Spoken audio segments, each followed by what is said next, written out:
नमस्कार, Asian news देख रहे हैं आप। मैं हूं मनीष। मध्य प्रदेश की राजधानी भोपाल के जम्बूरी मैदान में सरपंच महासम्मेलन का आयोजन किया गया। त्रिस्तरीय पंचायत संयुक्त मोर्चा के तत्वाधान में आयोजित किया गया महासम्मेलन में सरपंचों ने हक और अधिकार की बात की। कार्यक्रम में पंचायत मंत्री और सीएम ने भी हिस्सा लिया और सरपंचों से संवाद किया। मुख्यमंत्री डॉक्टर मोहन यादव ने सरपंच महासम्मेलन में दिल्ली बम धमाकों में दिवंगतों की स्मृति में 2 मिनट का मौन रखा। सीएम ने कहा, त्रिस्तरीय शासन प्रणाली में पंचायत को जो पावर है वह बड़े बड़े पद वालों के लिए भी नहीं है। एक सरपंच जो अपनी पंचायत के लिए कर सकता है वह कोई नहीं कर सकता। देश की एक बड़ी आबादी हमारी ग्राम पंचायतों में रहती है। हमारे प्रदेश की तस्वीर और तकदीर बदलना है तो आपके बगैर संभव नहीं हो सकती। हमारी सभी योजनाओं का आधार हमारी पंचायतें हैं। हर गांव के अंदर शांति धाम के लिए जो भी राशि चाहिए होगी वह हम देंगे। प्रत्येक पंचायत के लिए 50,000 रुपये की घोषणा की। वर्ष 2026 को हम कृषि आधारित उद्योग के रूप में घोषित करेंगे। कृषि आधारित उद्योग को बढ़ावा दिया जाएगा। सरकार के माध्यम से हम प्रत्येक क्षेत्र में आगे बढ़ रहे हैं। हमारी सरकार बनने के बाद हमने मेडिकल कॉलेज भी बहुत तेज गति से खोले और एग्रीकल्चर कॉलेज भी खोले। विकास और विकास योजनाओं का आधार ग्राम पंचायतें हैं। ये बातें सीएम ने कही। आइए अब आपको सुनवा देते हैं क्या सीएम ने और क्या क्या कुछ कहा है। आज जो माननीय मंत्री जी ने कहा है, मेरे को थोड़ा आपने कहा है तो मैं बोल जरूर देता हूं, लेकिन ये अधिकार तो आप ही का है। आपने कहा कि मैं 50,000 का आज यहां से घोषणा करता हूं, तुरंत अभी कुछ न कुछ तो हाथ में देना ही चाहिए। जोरदार अभिनंदन। 50,000 रुपया आज के कार्यक्रम के बाद से आपके खाते में पहुंचेगा, जो पंचायतों के अंदर आप लगाएंगे और भविष्य में और मिलता जाएगा। इसलिए अलग से जितने प्रकार से हो सकते सब विकास के मामले में पंचायत केवल हमारे अपने उन कामों को तो करे ही जो उसके पास है, लेकिन वो शिक्षा में, चिकित्सा में, उद्योग में, रोजगार में, सभी प्रकार के विकासों में उनकी भूमिका हो। ऐसे कई काम करने के लिए आपको मैं जोड़ रहा हूं, लेकिन 25 लाख तक के काम तो आपको जो मिले पहले इसका अभिनंदन कर। मोहन यादव का सबसे बड़ा झूठ मैं आज के उस डायलॉग को मानता हूं जो सरपंच सम्मेलन में उन्होंने कहा कि हम सरपंचों को सर्वशक्तिमान बना रहे हैं। आज सरपंच इतनी बुरी अवस्था में 25 लाख के पावर दिए। अरे कौन सी पंचायत में 25 लाख पहुंचे हैं? फूटी कोड़ी नहीं पहुंच रही है। लोग सरपंच सर पे हाथ रख के बैठे हैं। जिला पंचायत खत्म कर दी, जनपद खत्म कर दी, सरपंचों के अधिकार सीमित कर दिए। मतलब जहां सत्ता का विकेंद्रीकरण कांग्रेस ने किया था, भाजपा ने आते ही वापस सत्ता का केंद्रीकरण कर दिया। कोई भी सरपंच खुश नहीं है।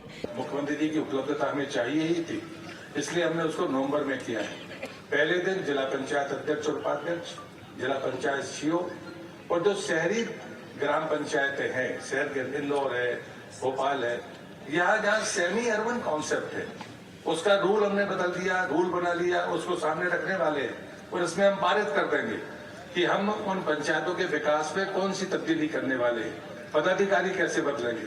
हमारा सचिव वहां पर काम नहीं कर पाएगा क्योंकि वहां पर तो नायब तहसीलदार स्तर का व्यक्ति चाहिए। कॉलोनियां बन रही हैं, उनके परमिशन होंगे, बाकी चीजें होंगी, तो उस फॉर्मेट को थोड़ा बदलेंगे। सरपंच हमारा रहेगा।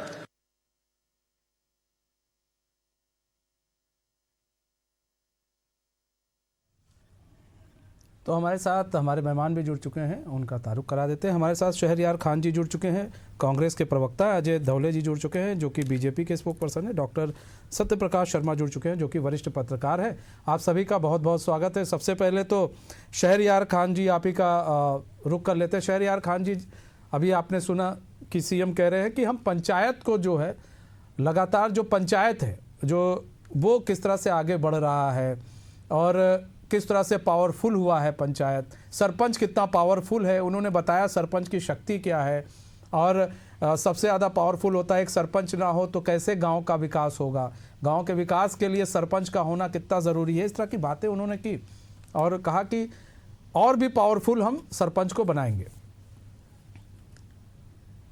देखिए, लगता है मोहन यादव जी अभी बिहार चुनाव से बाहर नहीं निकले हैं और उनका जो मोड था वो चुनावी मोड था, कुछ तो देना है। अरे आपको हकीकत जब पता चलेगी मध्य प्रदेश में पंचायतों की, पंचायती राज की, वो अपनी अंतिम सांसें गिनने की दिशा में है। ये सरकार जो दिग्विजय सिंह जी ने पंचायती राज दिया था मध्य प्रदेश को, जो गांधी जी की सोच का कॉन्सेप्ट था, उसको इन्होंने पिछले 20-21 साल में एन कैन प्रकरण पंचायतों से, सरपंचों से अपने अधिकार वापस लेते लेते आज ये स्थिति हो गई है कि पंचायतें नाम की रह गई हैं। लेकिन जो हमारे मुख्यमंत्री 25 लाख रुपए की राशि देने की बात कर रहे थे, पंचायतों के पास अपने खर्च उठाने का पैसा नहीं है। विकास की तो बात छोड़ें, उनको वो शिक्षा से भी जोड़ रहे थे, उनको वो मेडिकली भी जोड़ रहे थे, सारे बड़े सपने दिखा रहे थे। लेकिन हकीकत यह है कि पंचायती राज मध्य प्रदेश में दम तोड़ रहा है। ये सरकार घोषणाओं की सरकार है और वही आदत जो हमारे मुख्यमंत्री जी की थी शिवराज जी की पहले, अब उसी को आगे बढ़ाने का मोहन यादव जी काम कर। हर कार्यक्रम में उनके देख लें कि घोषणाएं इतनी बड़ी बड़ी करते हैं, लेकिन मध्य प्रदेश की वित्तीय स्थिति किसी से छुपी नहीं है कि मध्य प्रदेश 4.25 लाख करोड़ के ऊपर के कर्ज में डूबा हुआ है। एक तरफ लाडलियों को पैसे देने की बात है 1500 रुपए, उसके लिए फंड कहाँ से जुटा रहना है, और अब ये पंचायतों का और दूसरे विभागों का जिस कार्यक्रम में जाते हैं वो आसमान से चांद तारे तोड़ के लाने की बात जरूर करते हैं, लेकिन ये नहीं बताते कि ये पैसा आएगा कहाँ, जो कि मध्य प्रदेश कर्ज के जंजाल में गले तक डूबा हुआ है। सिर्फ झूठ बोलना, वाहवाही लूटना। लेकिन लाडली बहनों को पैसा प्रॉपर मिल रहा है ना सर? हाँ, लाडली बहनों का जिक्र किया सर। 2023 में बड़े बड़े पिंक बोर्डिंग लगे थे 3000 रुपए के, आपको याद हो? ठीक है। और आज अब जाके 1500 रुपए देने की बात आई है। इन्होंने 2 साल निकाल दिए। ठीक है, अजय धौले जी जवाब दीजिए सर। 1500 पे आए ये, उनका कहना है कुछ नहीं मजबूत हो रहा है। मनीष जी, मूल रूप से कांग्रेस की मध्य प्रदेश को लेकर सोच क्या है, कांग्रेस की मध्य प्रदेश के पंचायती राज को, हमारे पंचायत प्रतिनिधियों के प्रति सोच क्या है, उसका परिचय हमारे मित्र शहरयार जी दे रहे। मूल रूप से भारतीय जनता पार्टी की सरकार ने, चाहे लाडली बहनों का विषय रहे या हमारे संकल्प पत्र के जितने हमारे संकल्प थे, उन संकल्पों की पूर्ति का हमारा इतिहास रहा है। आज माननीय मुख्यमंत्री डॉक्टर मोहन यादव जी ने बहुत स्पष्टता के साथ में उन पंचायत प्रतिनिधियों के सम्मेलन में, सरपंचों के सम्मेलन में, जो हमारी सरकार की सशक्तिकरण की नीति रही है कि हमारी गांवों को सशक्त करना, उसके माध्यम से मध्य प्रदेश सशक्त होगा और उसके माध्यम से देश सशक्त होगा, इसी नीति को आगे बढ़ाया। चाहे 25 लाख रुपए तक के कार्यों की जो स्वीकृति देने का विषय रहे, या आज मानदेय की बढ़ोतरी का विषय रहे, या पंचायतों को एक उन्नत तकनीक के माध्यम से पंचायतों को डिजिटलाइज करने का विषय रही है, सब हमारी सरकारों ने काम किया है। वित्तीय अधिकार के साथ साथ आज जिस प्रकार से मुख्यमंत्री जी ने स्वेच्छानुदान की भी बात करी कि उसी सरपंच के पास ये अधिकार रहेगा कि वो गांव में यदि कोई छोटे मोटे विषय उसके समक्ष आते हैं, चाहे कोई बीमारी से पीड़ित आता है या और कोई अन्य आवश्यकता आती है, तो उसके लिए सरपंच के पास एक अधिकार रहेगा। 3 दिवसीय कॉन्फ्रेंस की भी माननीय मुख्यमंत्री जी ने घोषणा की कि इस कॉन्फ्रेंस के माध्यम से मध्य प्रदेश में पंचायतों की क्या सशक्त भूमिका रहेगी, किस प्रकार से विकसित मध्य प्रदेश के जब हम उसका रोडमैप बनाएंगे तो उसमें पंचायतें क्या भूमिका निभाएगी, उसके ऊपर मुख्यमंत्री जी ने भाषण किया। कृषि वर्ष 2026 के एक मुख्यमंत्री जी ने बात की थी किस प्रकार से मध्य प्रदेश की पंचायतें, मध्य प्रदेश के पंचायत प्रतिनिधि, मध्य प्रदेश का जो एक प्रमुख जीडीपी का कंट्रीब्यूटिंग फैक्टर है एग्रीकल्चर, उसमें किस प्रकार से कंट्रीब्यूट कर सके। बहुत से ऐसे विषय हैं, क्योंकि हमारी प्रतिबद्धता इससे भी स्पष्ट होती है कि वही कांग्रेस का शासनकाल उठाकर देख लीजिए। दिग्विजय सिंह जी के शासनकाल में डेफिसिट वाला बजट लाकर, चाहे हम एजुकेशन का बजट कर ले कि वहां था कि 0 बजट के स्कूल हुआ करते थे, चाहे उसी पंचायत प्रतिनिधि को अधिकार तो बहुत देते थे, लेकिन वित्तीय जब फाइनेंशियल अलॉटमेंट की बात आती थी तो सरकार के पास खजाना खाली था। आज हमने उस मध्य प्रदेश को बीमारों के टैक्स से हटाकर एक बेमिसाल मध्य प्रदेश की ओर हम अग्रसर कर रहे हैं। देश की टॉप 10 इकोनॉमीज में मध्य प्रदेश आ रहा है। जीडीपी गिराने वाला मध्य प्रदेश कभी देश की जीडीपी में कंट्रीब्यूट कर रहा है। रही बात सरपंचों के अधिकार की, तो आज मुख्यमंत्री जी ने बहुत स्पष्टता के साथ में कहा कि हमको उनको इसलिए भी सशक्त करना है कि कहीं ना कहीं हम मानते हैं कि मध्य प्रदेश का ये सशक्त जो हमारा पंचायती स्ट्रक्चर का ढांचा, ये कहीं ना कहीं विकसित मध्य प्रदेश के लिए बहुत आवश्यक है। विकास कार्यों की जो सीमा वृद्धि की मैंने बात की कि 25 लाख रुपए तक की सहायता की बात हो, वित्त आयोग के माध्यम से आवंटन की 1400 करोड़ रुपए का जो आवंटन था, मुख्यमंत्री जी ने प्रतिबद्धता दर्शाई कि 6000 करोड़ रुपए तक के उस आवंटन को हम बढ़ाए। पंचायत प्रतिनिधियों का 1750 से 92 बढ़ाकर 4250 की बात हो। स्टैंप ड्यूटी शुल्क की बात कर लीजिए, जहां 900 करोड़ रुपए से बढ़ाकर अब लगभग 2000 करोड़ रुपए का अलॉटमेंट हमारे मध्य प्रदेश की पंचायतों को होता है। पेशा एक्ट की बात कर लीजिए, सेल्फ गवर्नेंस की बात कर लीजिए, ग्राम सभाओं को अधिकार देने की बात कर लीजिए, तकनीकी एवं क्षमताएं निर्माण के लिए ई गवर्नेंस के मॉड्यूल की बात कर लीजिए, डिजिटल रूप से पंचायतों को उन्नत करने का काम हमारी सरकारों ने किया है। तो ऐसे अनगिनत काम है, डिबेट कम पड़ जाएगा, लेकिन हम काम गिनाते नहीं थकेंगे। कांग्रेस अपना शासनकाल उठाकर याद भी कर ले, वादा खिलाफ में विश्वासघात का ठीक है। इतिहास सत्यप्रकाश शर्मा जी, एक तरफ ये कहा जा रहा है भाई पंचायतों को मजबूत करने की बात कही जा रही है, कहा जा रहा है कि पंचायत अब पावरफुल हो रही है, सरपंच पावरफुल हो रहे हैं, उन्हें और अधिक शक्तियां दी जाएंगी। गांव के विकास की बात हो रही है कि कैसे गांव का एक मॉड्यूल हमें चेंज करना है, डिजिटलाइजेशन जो है हमको गांव तक पहुंचाना है, कि कैसे गांव का हम मतलब तस्वीर बदल दें। इस दिशा में बात हो रही है, सीएम बात कर रहे हैं। एक इस दिशा में जैसे शहरयार खान जी कह रहे हैं नहीं ये सारी चीज़ें नहीं हो सकती, ये सारी चीज़ें गलत कही जा रही। आप किस तरह से देख रहे हैं, क्योंकि आप भी वहीं के हैं, तो क्या लग रहा है कि वास्तव में चीज़ें बदली हैं, पहले से बेहतर हुई हैं, सरपंचों के पास शक्ति मिली है, सरपंचों को पंचायत पावरफुल हुई है? देखिए मनीष जी, ये निश्चित है कि भारत गांव में बसता है और भारत के विकास के लिए जब तक गांव का विकास नहीं होगा, ग्रामीणों का विकास नहीं होगा, तब तक भारत के बदले होने की बात कही जाना लाजमी नहीं होगी। मोहन यादव जी ने आज जो सरपंच सम्मेलन आयोजित किया है, उस सरपंच सम्मेलन में उन्होंने जो घोषणाएं की हैं या उनका ये बयान कि वाकई सरपंच के पास बड़ी शक्तियां हैं जो अच्छों के पास नहीं, इसमें कोई दो राह नहीं कि गांव की सरकार का मुखिया सरपंच है। लेकिन इसके पीछे अगर हम कुछ हिस्ट्री में जाते हैं तो पंचायत एक्ट यानी कि पंचायतों को सशक्त बनाने की पहल मध्य प्रदेश में दिग्विजय सिंह ने की। इसमें कोई दो राह नहीं, क्योंकि वही जब से पंचायतों का सशक्तिकरण का माध्यम बना, उसके बाद से पंचायतों के अधिकार बढ़े। लेकिन आज भी पंचायतें आर्थिक रूप से आत्मनिर्भर नहीं बन पाई हैं, क्योंकि वहां पर उनके रेवेन्यू जनरेशन के साधन लिमिटेड हैं। केवल वो पंचायतें जहां कोई टूरिस्ट प्लेस है या कुछ धार्मिक प्लेस हैं, वहां की पंचायतों के बारे में तो ये कहा जा सकता है कि वो सशक्त हैं। लेकिन आमतौर पर पंचायतें आज भी राज्य सरकार की जो इमदाद होती है उस पर, या जो योजनाएं सेंटर की या स्टेट की होती हैं, उनको रन करने के बाद ही डेवलप हो पाती हैं।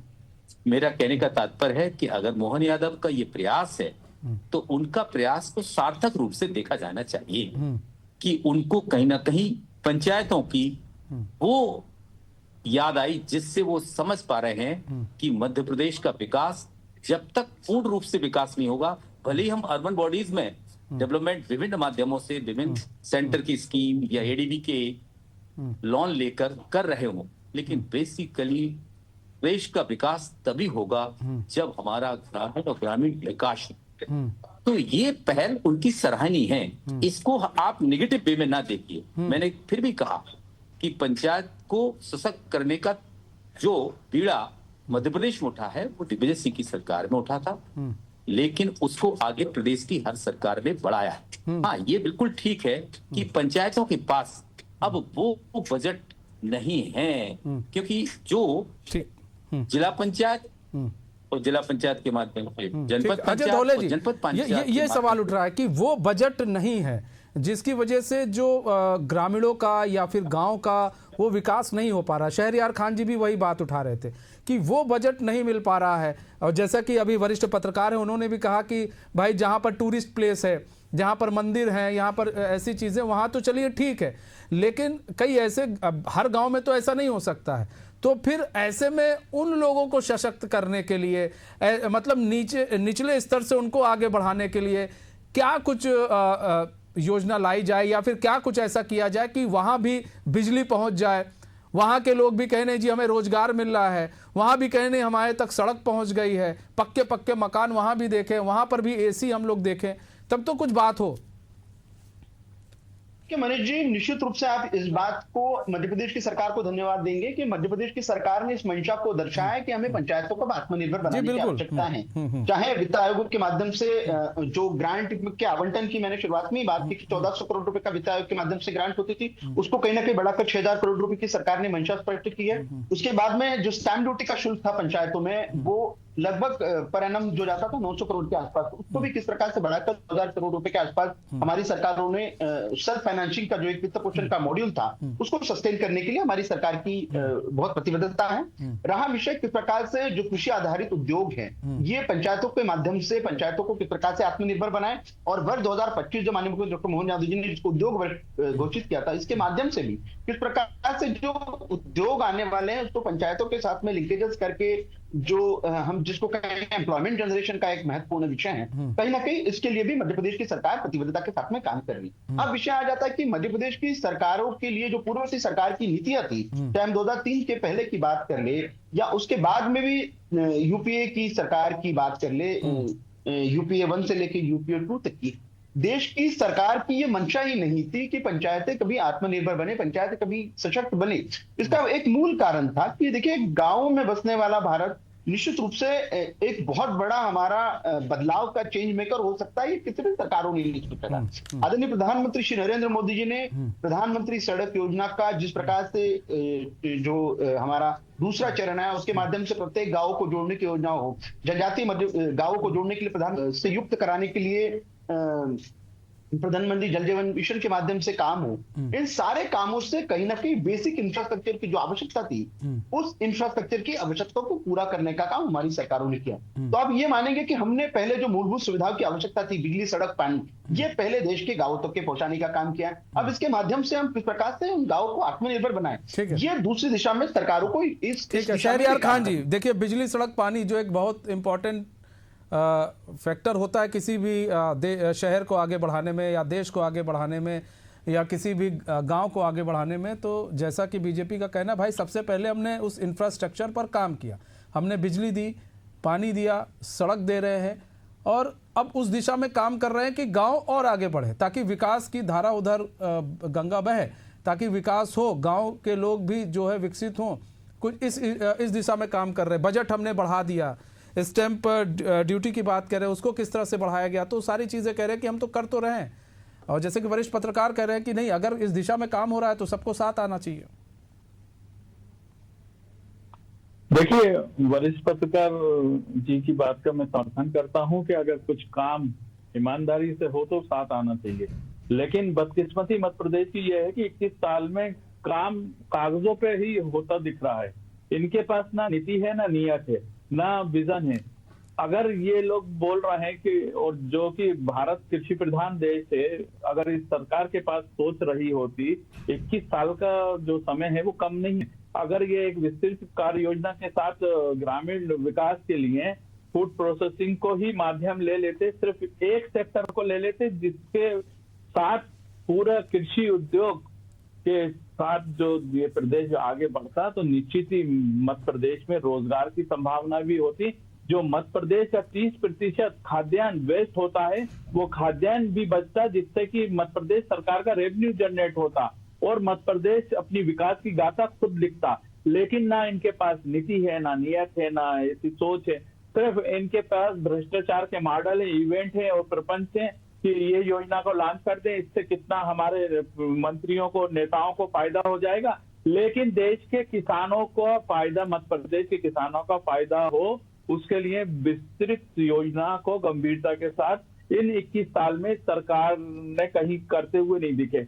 बड़े बड़े इवेंट करते हैं, समिट करते हैं और मध्य प्रदेश की जमीन उद्योगपतियों को देते हैं। आप दीजिए, उद्योगों के लिए दीजिए, मध्य प्रदेश के युवाओं को उसके साथ जोड़ने का काम कीजिए। कमलनाथ जी ने 15 महीने में वो एक शेडो दिया था कि मध्य प्रदेश में जो भी कंपनीज आएंगी उसमें मध्य प्रदेश के 70% युवाओं को रोजगार देने की एक बाध्यता डाली थी उन्होंने। लेकिन इस सरकार में ना इतना इकबाल बुलंद है, ना ऐसी सोच है कि मध्य प्रदेश को, जो कि कृषि प्रधान प्रदेश भी है, वो यहाँ पर अगर ये अपने को किसानों के घर से आए हुए मुख्यमंत्री शिवराज जी बताते थे और अब मोहन जी भी उसी रास्ते पे हैं, तो आपका काम, आपके लक्ष्य दिखना चाहिए मध्य प्रदेश को कि 21 साल में आपने किसानों के लिए ठीक है। क्या उनको अजय आर्थिक दौले जी के वो देखिए, कांग्रेस आरोप लगा रही कि 21 साल आपको हमने दिए हैं, 21 साल में क्या किया आपने? अभी आप कह रहे हैं, कह रहे 21 साल कम नहीं होते हैं किसी भी भाई गांव का विकास में, अगर आप चाहते तो तभी कर लेते।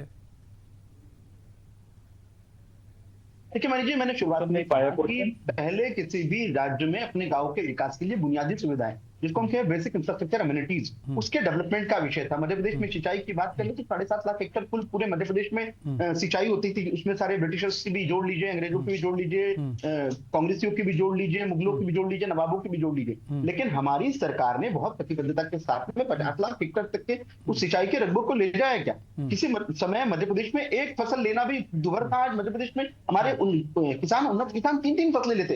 तो कहीं ना कहीं हमारा जो आत्मनिर्भर मध्य प्रदेश का संकल्प है, उस संकल्प को गति देने के लिए इस प्रकार से किसानों को सशक्त करना हमारी सरकार की प्राथमिकता है।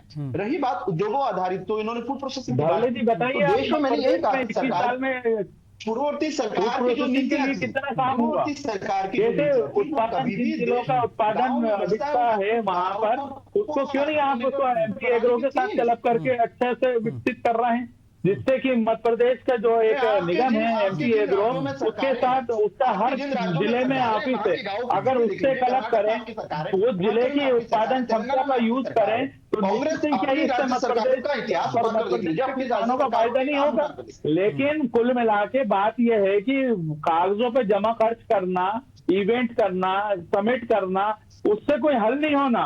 हल जमीन पे कार्य योजना को लागू करवा के होना है। मूल रूप से मध्य प्रदेश के आर्थिक विकास तो करना है। ये बोल के मुगले ये जुमले बोलना बहुत हो गया। इसी वजह से आज आप देखेंगे कि जिस प्रकार से ऐतिहासिक और अभूतपूर्व जनादेश के माध्यम से बार बार भारतीय जनता पार्टी को सशक्त करने का काम हो रहा है, तो ये निश्चित रूप से देश की जनता, मध्य प्रदेश समझ आ गया, जनादेश का जिन खुल गया। ज्यादा मगरूर ना हो, वो जनादेश कैसे आता था उसका जिन खुल गया, वोट चोरी करके आता था, वो सब समझ गया देश। अब आपकी ये चाल नहीं चलने वाली, समझ आ गया, समझ आ गया। आप विकास की बात करें कि मध्य प्रदेश को आपने विकास के रूप में किसानों को आय दुगनी करने की बातें 18 साल शिवराज सिंह चौहान करते रहे, अब 1.5 साल से मोहन यादव कर रहे हैं, लेकिन होगा करके सर एक एक करके जनता भी नहीं समझ पाएगी कौन क्या कह रहा है। शहरयार खान जी, यहाँ वोट चोरी की बात कहाँ से आ गई? 21 साल से अगर वो आ रहे हैं, वो जो बोल रहे हैं ना कि वो उन्होंने सवाल करा कि इतने बहुमत के साथ हमारी सरकारें आ रही हैं, तो उसके बारे में बोल रहा हूँ कि वो जिन पता चल गया देश को कि सर वो तो आप लोग उठा रहे मुद्दा, देश थोड़ी ना उठा रहा है सर। ये आपका मुद्दा है ना सर, जो वोट शहरयार खान जी, ये तो आपका मुद्दा है, ये देश का मुद्दा थोड़ी ना है। देश का मुद्दा है रोटी रोजी, कपड़ा, मकान, नौकरी, ये सब है देश का मुद्दा। सोच की बात तो ये है कि ये मूलभूत सुविधा भी तो नहीं दे पा रही है, जीने का अधिकार भी नहीं दे पा रहे, मूलभूत सुविधाएं नहीं दे पा रहे, रोटी, विकास, रोजगार। ठीक है सर, सर समय कम है हमारे पास फिलहाल। आप दोनों ही मेहमानों का बहुत बहुत धन्यवाद हमारे साथ जुड़ने के लिए और अपना बहुमूल्य समय हमें देने के लिए। फिलहाल हमारे इस खास पेशकश बस इतना ही। मुझे दीजिए इजाजत, तो खबरों के साथ बने रहने के लिए देखते रहिए एशियन न्यूज़। नमस्कार।